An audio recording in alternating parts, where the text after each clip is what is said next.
fixated on the publicly let private office in Arizona, North counties, in Minnesota, and Georgia's down Florida. Systems of a big lie. It's just pretty.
All rise. Hear ye, hear ye, hear ye. The District Court of the 4th Judicial District of the state of Minnesota is now in session. The Honorable Todrick Barnett presiding. Good morning. On behalf of all the judges and judicial officers of the 4th Judicial District Court, I welcome you to this special court session and thank you for attending.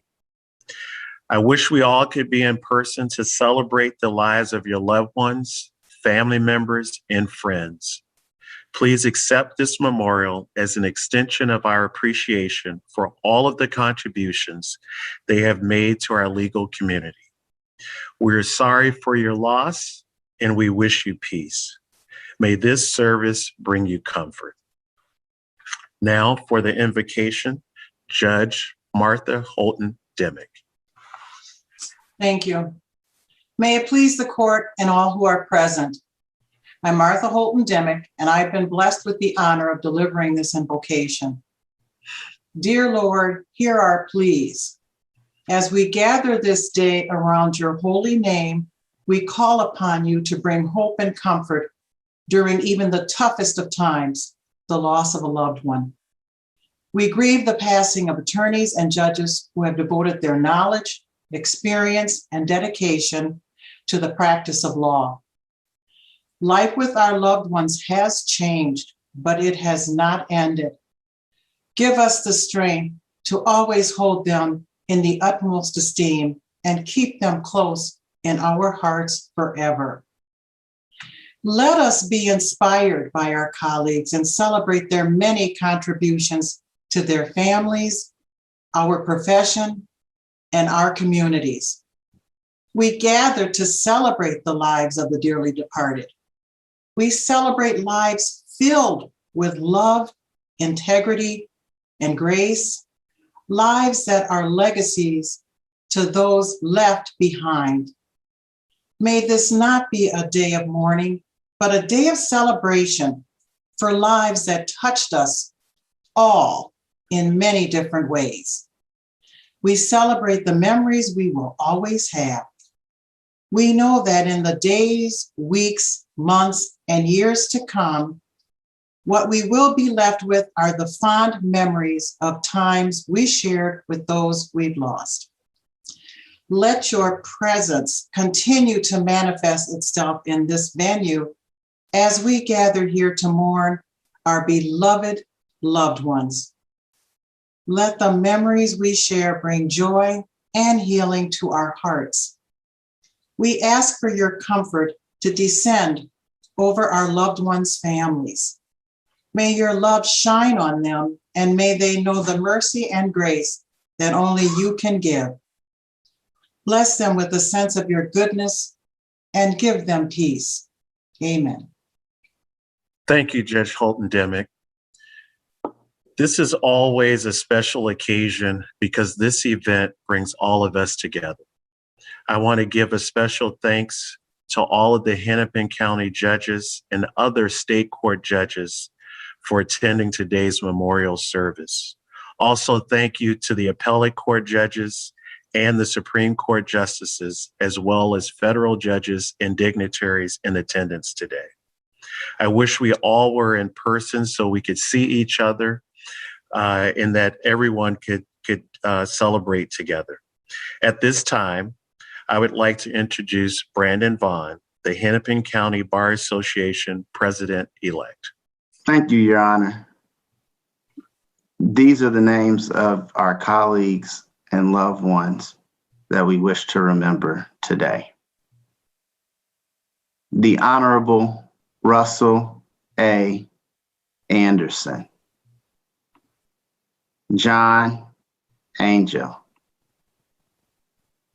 Thomas H. Bennon, Peter Holmes Berge, Bruce Winthrop Blackburn, James Craig Boone, the Honorable Robert E. Bob Bowen, Conrad James Carr, Deborah Kuipers Erickson, James Lee Federley, Robert L. Findorf, Donald Mackay Frazier, Robert Bob Gersey, Robert E. Harding,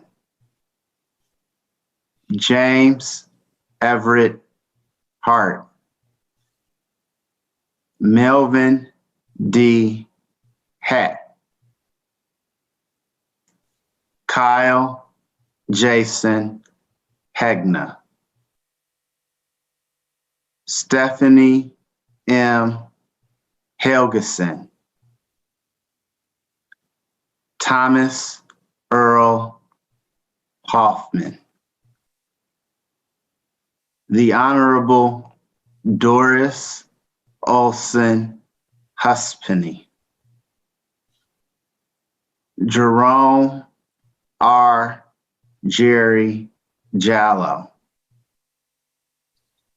Thomas Tom Johnson, Sidney Sid Kaplan, the Honorable Alexander McDonald Sandy Keith, Stephen A. Currup, Bradley D. Lance, Richard G. Dick LaRoe, Judith Judy Martin, Philip H. Martin, Dennis Matt Matheson, Gary D. McDowell, Pierce Ulrich McNally, the Honorable John C. McNulty, C. Robert Bob Morris, Russell Alf Russ Norum, Brian Baru O'Neill, James Robert Jim Pillmeyer,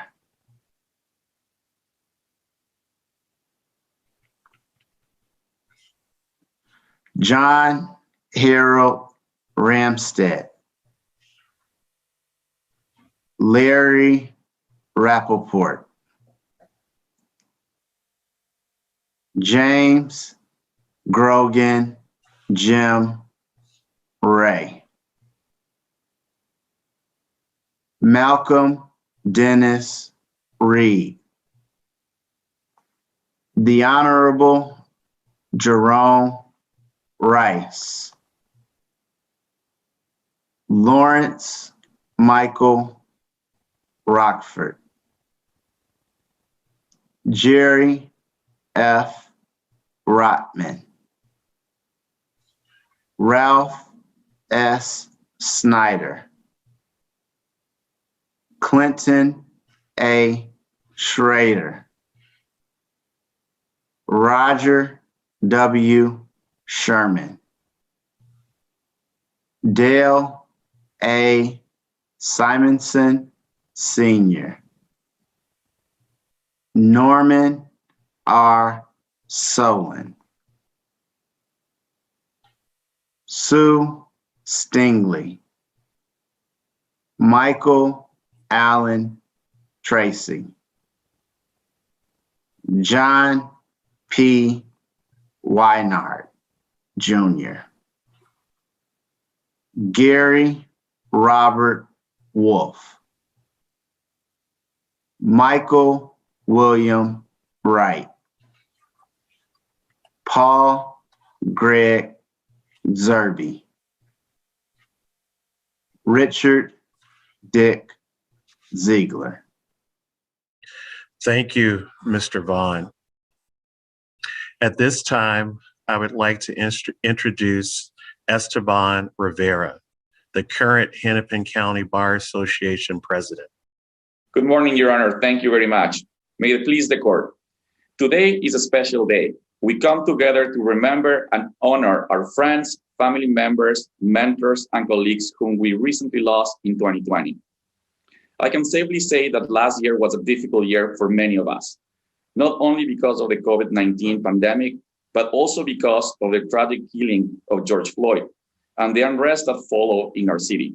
As lawyers, we understand that we have a big responsibility to help our community solve these issues pertaining to the systematic racism and police brutality that disproportionately affect communities of color.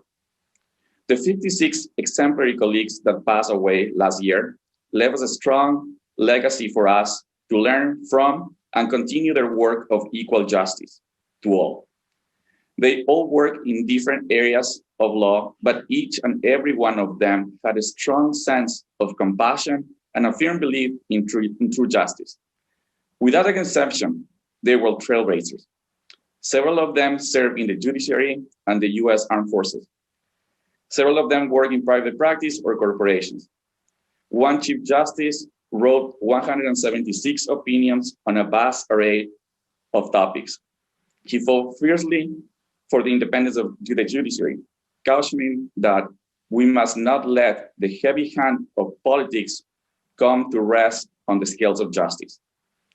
Another attorney became a legend in the courtroom. He was known as the BMW of lawyers after he successfully obtained a defense verdict for the Boy Scouts of America. He had an easygoing demeanor, kind heart, and wicked sense of humor. Another spent nearly 5 years pursuing a doctorate in philosophy, as it was a discipline that appealed to his curious, meticulous, and logical mind. He was known within the firm as an strategic thinker, fierce advocate, and skilled writer. He was the help desk for many of his partners before there was a help desk. Known for his intelligence, humor, hard work, hospitality, and love of teaching, this attorney became the web education director for Minnesota CLE in 2005, building the program from the ground up and leading it until January 2017. He also co-authored the Practitioner's Guide of the Minnesota No Fault Act, 3rd edition in 1988. Described by many as a true gentleman, he practiced law as a service and believed that lawyers' job was to help people. He served on the board of the Legal Aid Society in Minneapolis for 39 years and contributed his skills to many organizations associated with Lake Superior and the environment. One is remembered by his big heart. As a public defender, he was always fighting for the poor, disadvantaged, and overlooked of society. He worked in Hennepin County Public Defender's Office, where he tried more than 100 jury trials and mentored many young lawyers. For 3 years, he served in the Army during World War II, including combat duty in Germany with General George Patton's Third Army. After discharge, he graduated from the University of Minnesota and clerked for Minnesota Supreme Court Justice Thomas Gallagher. He was then appointed to Hennepin County Municipal Court by Governor Wendell Anderson. Throughout his respective career, he built a reputation for fairness and knowledge of the law. He was twice nominated to the Minnesota Supreme Court and received a WCCO Good Neighbor Award. Another one also served in the Army during World War II and embarked in many missions, one of them bombardier while stationed in Guam. He eventually established his own law practice and represented clients in both civil and criminal cases. He always strove to improve the lives of those around him. At age 56, he ran a marathon in 3 hours, 56 minutes, and 15 seconds. She is described as an epitome of positivity, joy, and love. She practiced dental hygiene in Edina, taught at the University of Minnesota, and practiced law in Minnetonka. She then moved to Jacksonville, Florida with her husband, where she continued to use her knowledge of the law to manage their business. She traveled extensively with her husband, exploring the far corners of the world. Named super lawyer and best lawyer several times throughout his career, he was a well-respected litigator with a national reputation for his legal abilities and professionalism. In his last years of practice, he worked with the firm mentoring program for young lawyers in the litigation practice. He attended law school while working full-time at Donaldson Company. He often said he could not have completed the task without his wife.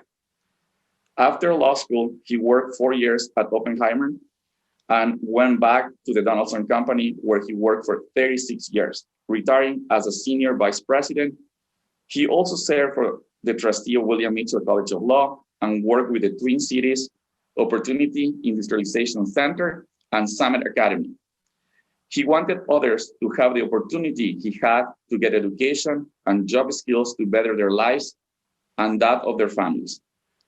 Remember, as not a stereotypical politician, he authored the state's first fair housing legislation and helped thrust human rights onto the international stage by authoring a bill requiring the State Department to report annually on human rights in nations receiving foreign aid.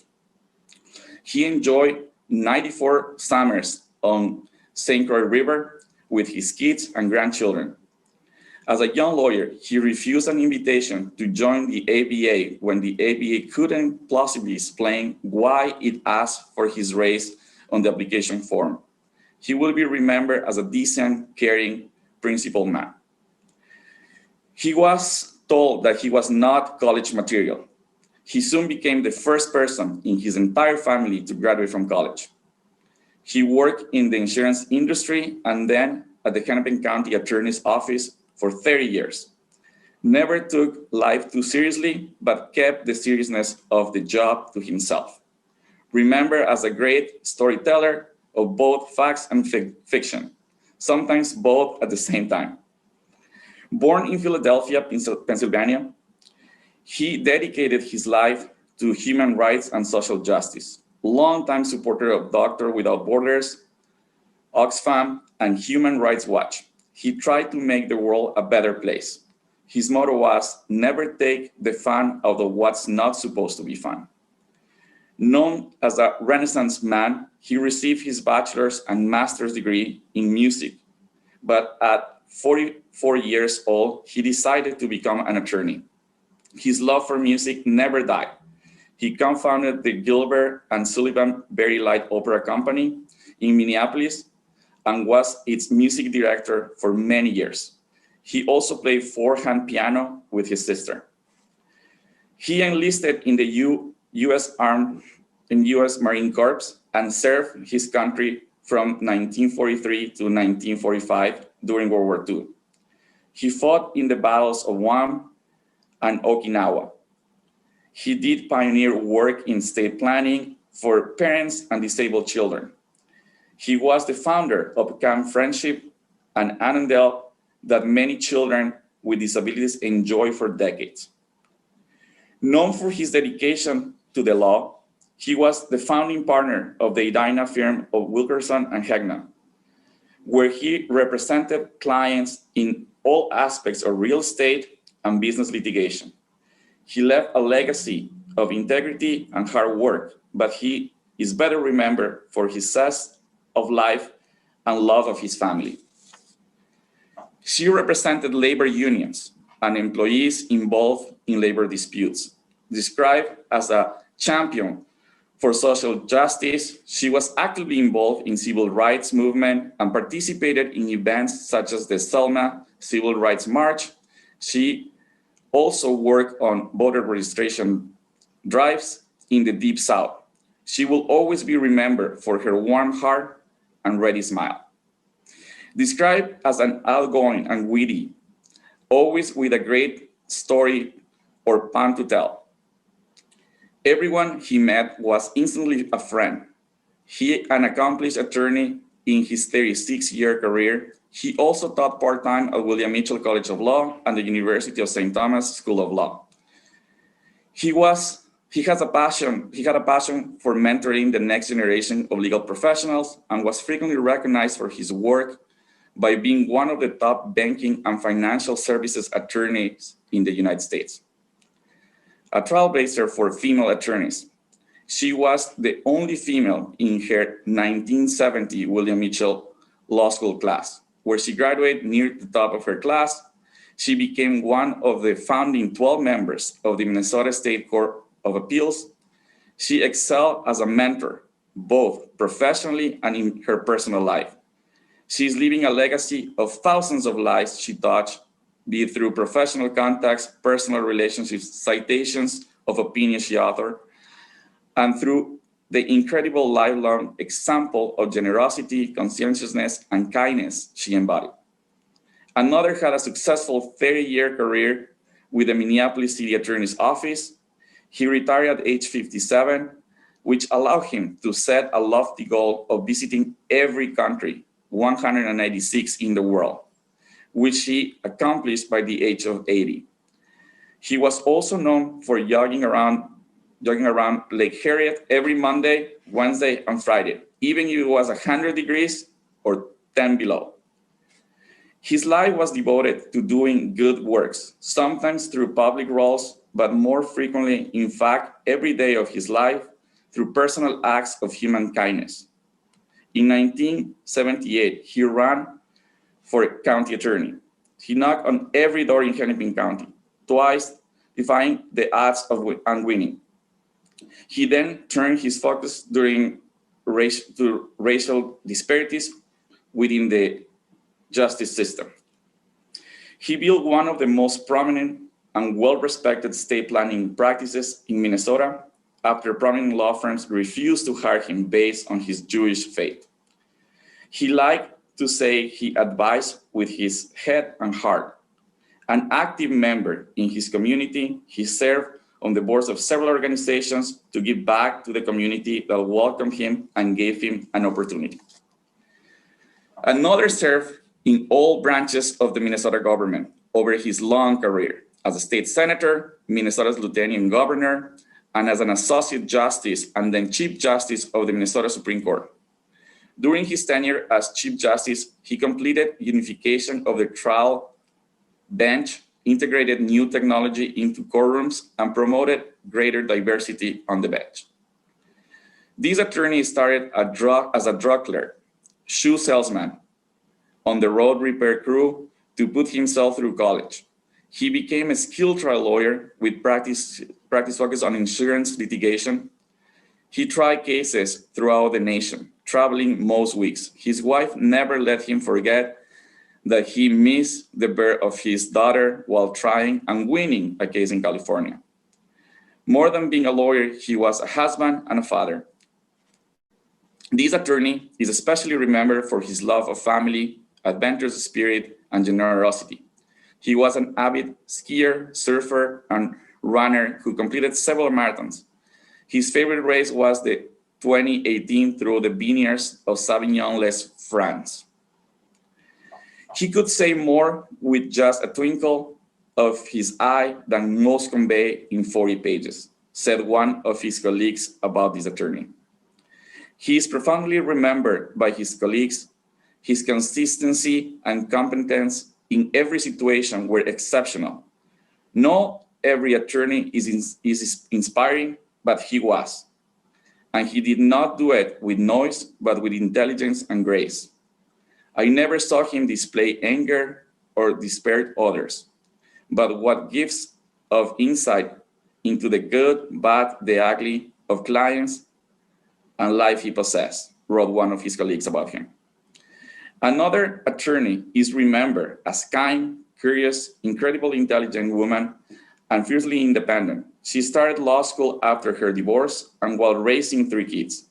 She went through life doing exactly what she wanted. Another was known as a brilliant legal mind, a teacher and a mentor to generations, a trusted advisor to the impressive client list, a kind soul. He was an attorney in the tax and trust and state group at Dorsey and Whitney. His colleagues remember him for his keen intelligence, sharp wit, and gentle spirit. Described as a consummate lover of life, he was a lawyer, banker, entrepreneur, and adventurer. His tenacity and positivity were impossible to ignore. His proudest accomplishment was the Ripple of Hope Award in 2011 from the RFK Foundation for his work for human rights. Another attorney was awarded the Meritorious Service Medal, the highest award given during peacetime, for his distinguished naval career. During his law career, he was one of the 8 original volunteer authors of the legal desk book drafting wills and trust agreement in Minnesota. He was also an editor of the Probate and Trust Law Desk Book. He will be remembered as a true gentleman, a humble, trusted, fun-loving, and respected attorney. Another is described as an enthusiastic member of the community and deeply committed to the arts. An adventurous athlete, storyteller, voracious reader of books, and a smoker of cigars with a brilliant mind. He clerked for the Federal District Court, Judge Earl Larson, and practiced law at the Oppenheimer firm and Great Plan Moody. Don't Let an Old Man In, a song that was loved by this attorney. He was a herald of civility in the legal profession, advocating for more civil relationships between lawyers, particularly in the litigation arena. He skied in Bricklebanner, a 34-mile across-country ski race in his 70s. Known to have more size than an octodron, he was a visiting professor at the University of Texas, Stanford University, and New York University School of Law. He is recognized for his work in corporations law and co-author of 3 editions of Cases and Materials on Corporations. With his father, he co-authored the 2nd edition of Morris on Tort in 1980. Another one served as a mock trial judge and was placed in the Mock Trial Judges Hall of Fame. He provided legal advice as a board member of Employment Action Center, referee for the Hennepin County Conciliation Court, and AAA arbitrator. He advocated a zero tolerance for any discrimination and convinced us every person is equal. Another was a distinguished and internationally recognized lawyer at the Minneapolis law firm of Fager and Benson. He represented over 40,000 victims of the 1989 Exxon Valdez oil spill in Alaska. He was listed in Best Lawyers of America in 8 different categories, but he was proudest of his extensive pro bono work protecting wilderness areas and wildlife. He was voted Professor of the Year by his students. He taught courses in civil procedure, conflict of laws, and mass media law at Hamlin. He also played a key role in designing the high-tech moot court room and classrooms at Hamlin. One started as a radio operator in World War II and ended up practicing law for over 50 years at Boricon, Ramstad, and Mariani as a trial attorney. He's remembered as a claiming source of strength and compassion. One of his most remarkable qualities was his insistence on being available for his clients.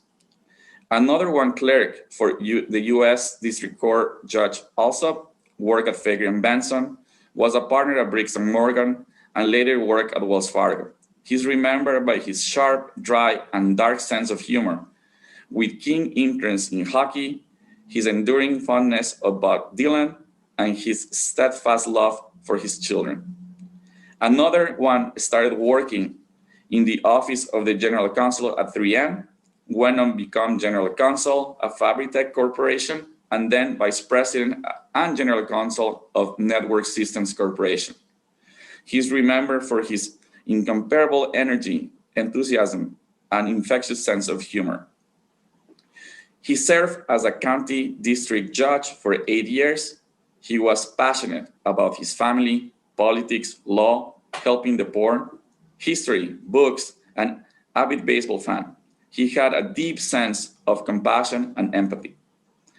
An aggressive advocate on behalf of his clients, and approached his work with a happy warrior attitude that won over his friends and foes.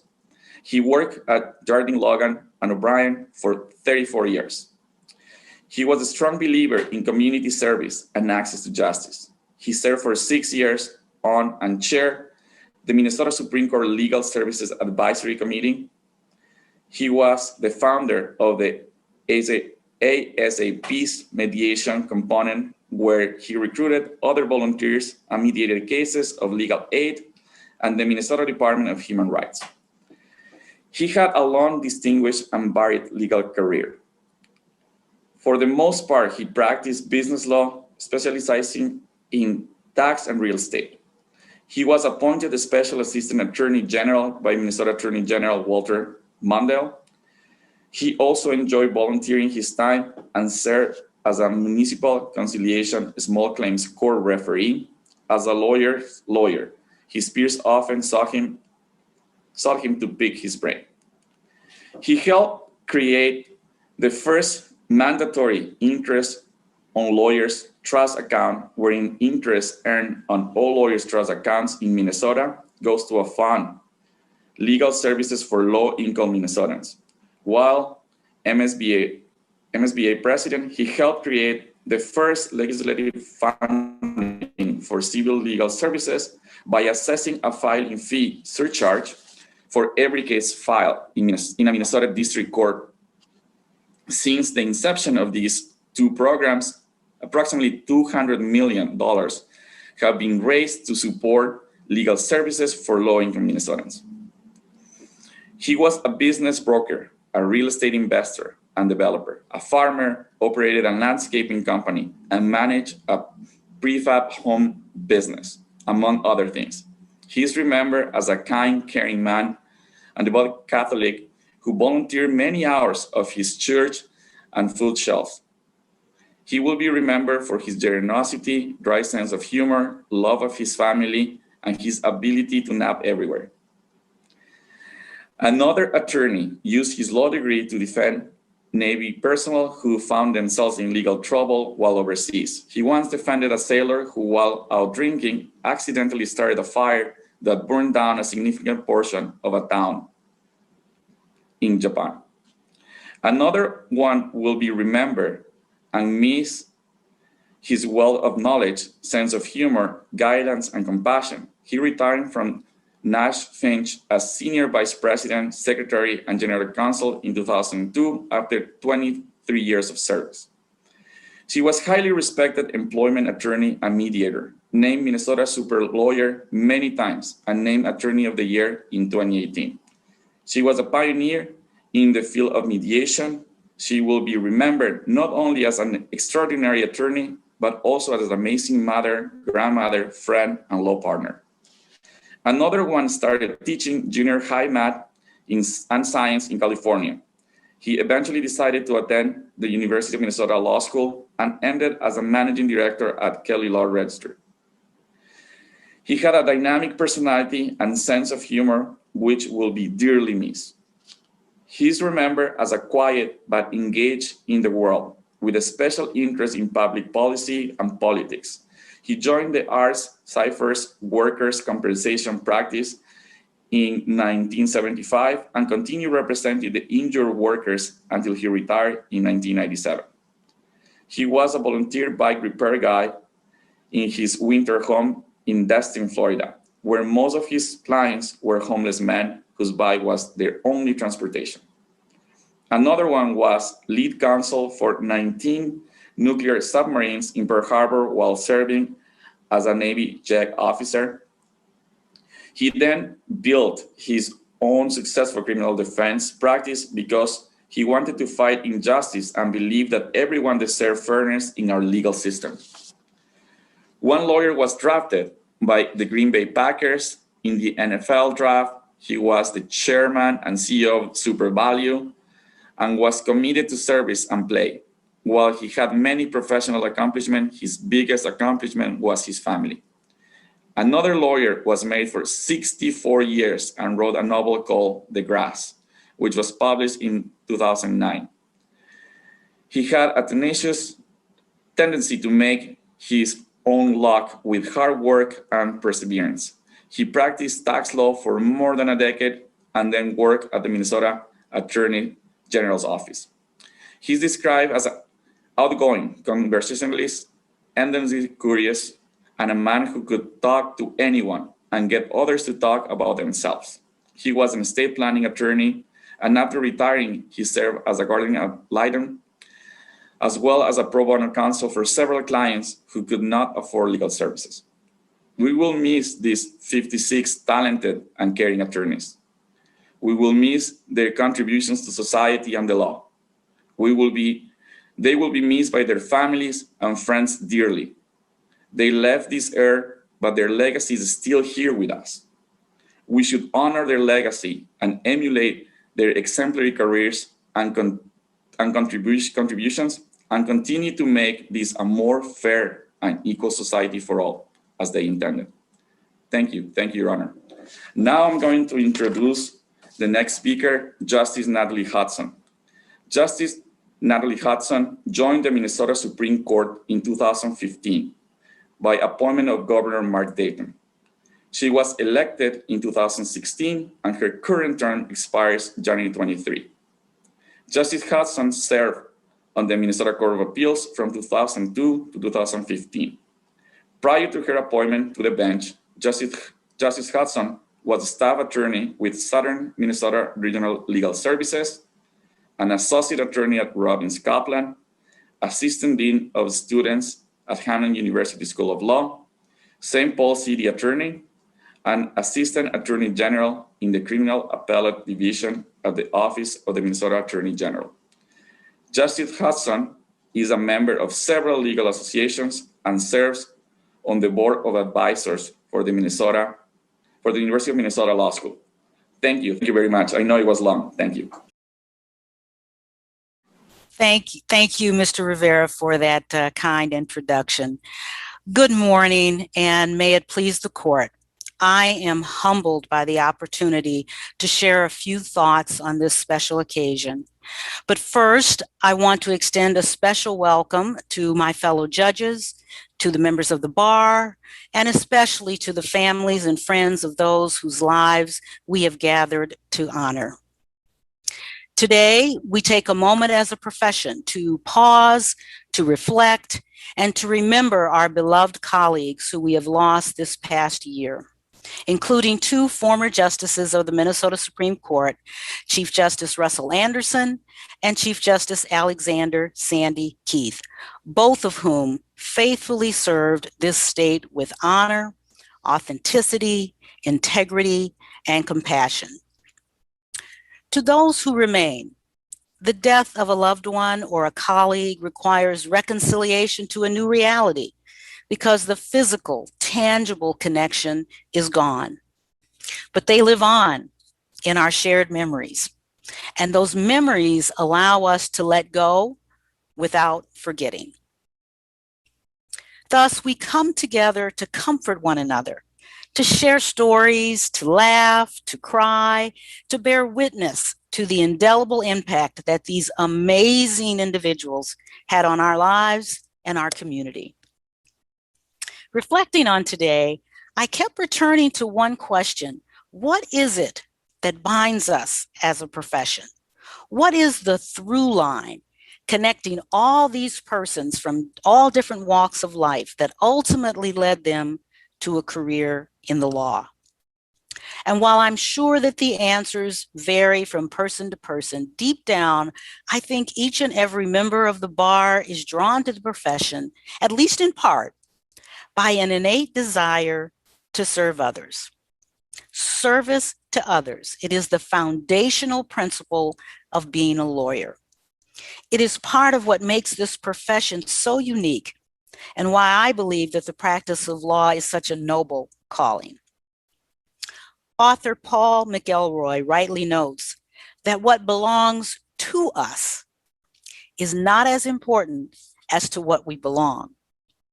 There is strength in being identified with some worthy cause and in belonging to some purposeful group. And so that to which we belong and to which we give our loyalty must represent the highest and the very best that we know. And at its best, the legal profession to which our colleagues gave their loyalty is one of service. First and foremost, lawyers dedicate their professional lives to serving their clients. In doing so, a lawyer acts as a trusted counselor. You know, after many years of practice and many more on the bench, I've discovered that win or lose, most clients are tremendously grateful because what they want most is vindication. For most litigants, criminal or civil, court can feel very dehumanizing as their case gets reduced to legal issues and pleadings and rules of procedure, when what they really want is a means to use the legal system to compel other people, specifically lawyers and judges, to take notice of them, to simply take notice of them, to recognize their rights as being of value, to listen and to consider their stories.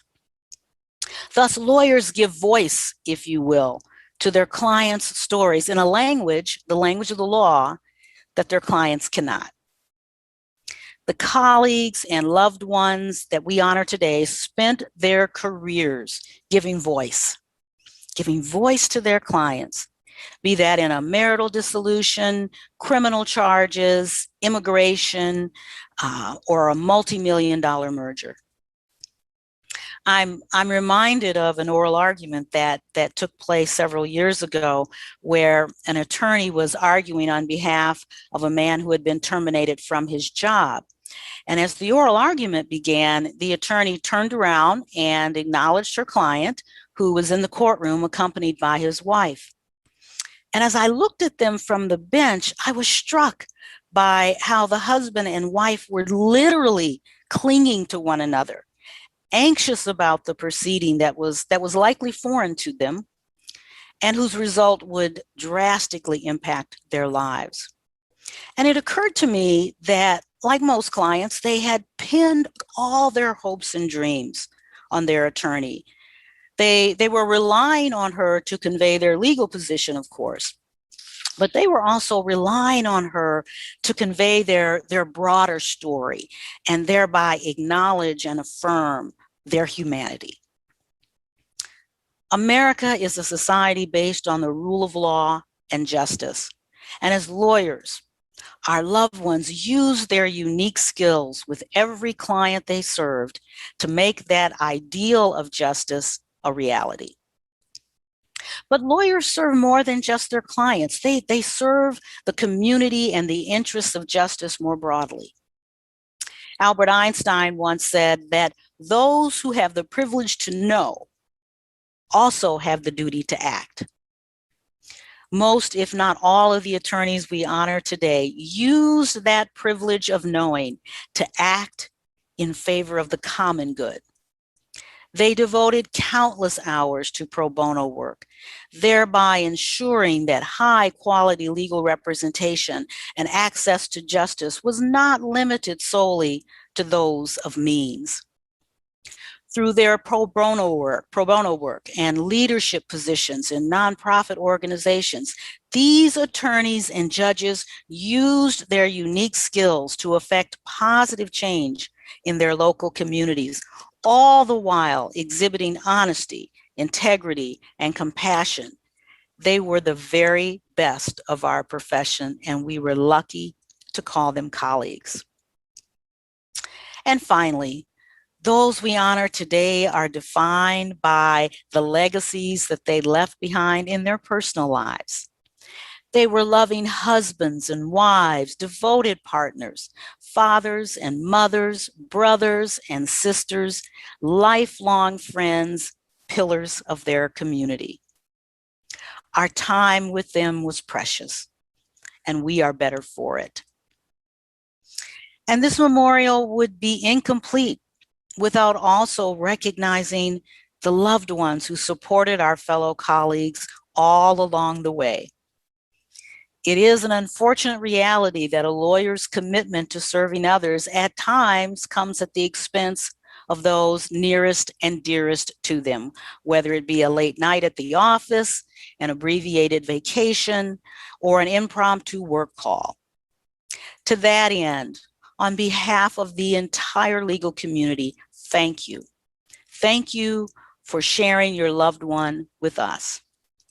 May their memory inspire us as a profession to renew our solemn commitment to ensuring fairness and justice for all, so that one day, when we come to the end of our own journeys, we too can look back on our lives and be proud of living a life dedicated to the greatest duty of all, service to others.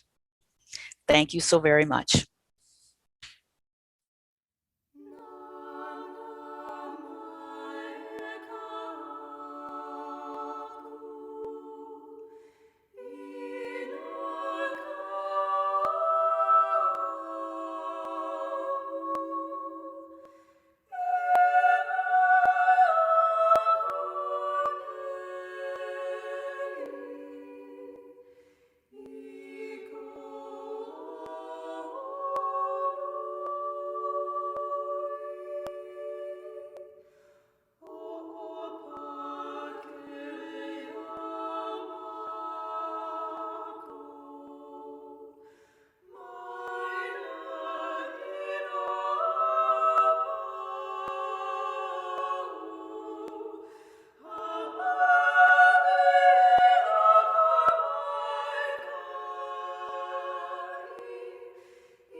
Good morning, Your Honor, and may it please the court.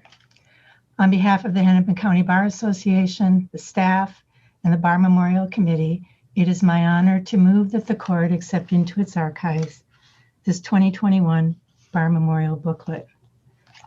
This booklet is a testament to the lives of our colleagues who have passed away and their many contributions to our profession and the community. Their families, colleagues, and friends will hopefully find renewed gratitude and appreciation for the women and men that we celebrate and remember today. And to our audience, just to let you know that the memorial authors and the families will each get this booklet in the mail in the next couple of weeks.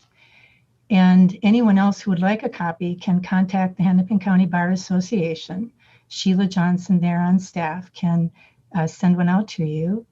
And then probably by this weekend, or maybe even today, this particular session will be again posted on the Bar Association website, so folks can watch it over again. Thank you, Your Honor, and no further comments. Thank you. On behalf of the 4th Judicial District Court, I accept this booklet into the court's records. Thank you, everyone, for making this memorial service a success. The slide presentation will run again when court is adjourned. We hope to see everyone in person soon. We miss you. Have a great day. Thank you. We are adjourned. Have a great day.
you.